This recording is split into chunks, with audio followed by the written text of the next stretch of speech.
Hi, my name's Liam. I'm with Gallagher. North 40 asked me to talk today about grounding. Grounding an energizer for an electric fence is probably one of the most important things you can do when you're setting your fence up, and it's probably 90% of the issues that we have when customers call saying they're having problems. This is a ground rod kit that North 40 sells. 3 rods, galvanized, 6 foot long, with galvanized clamps and galvanized wire. They come in a pack of 3 for a reason.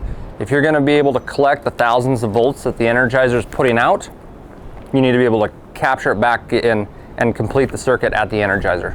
So this is the most conductive, basic way to ground an energizer correctly. If your animals are walking through a fence or not fully respecting it, it's probably because you have an inferior ground system, you don't have the right metals, maybe you used rebar or you used your barbed wire fence that already has T-posts. All of those things can impede that energy coming back to the energizer and completing the circuit.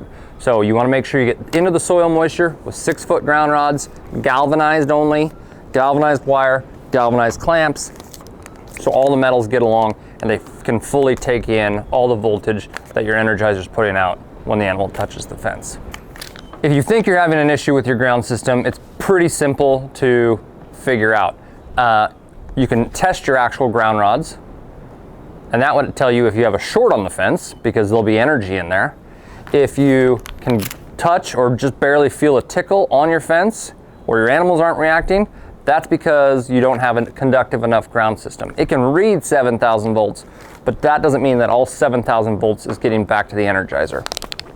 We can test this by shorting your fence out below 1,000 volts, going to the ground rods hooked up to the energizer, testing those ground rods, and if it's below 0.2 kV, then we know we need to add more ground rods. We want all that energy going back to the energizer, not sitting in the ground field. So you need to test your grounds, usually when it's dry. You can do it seasonally, but when we start getting dry, that's where we really need to test them, and then make sure you add more and more metal. This is your antenna to pick up all the energy that's getting put out by that energizer. So in order to troubleshoot it, always err on the side of caution using more ground rods than you need, and then you can always test it depending on the season.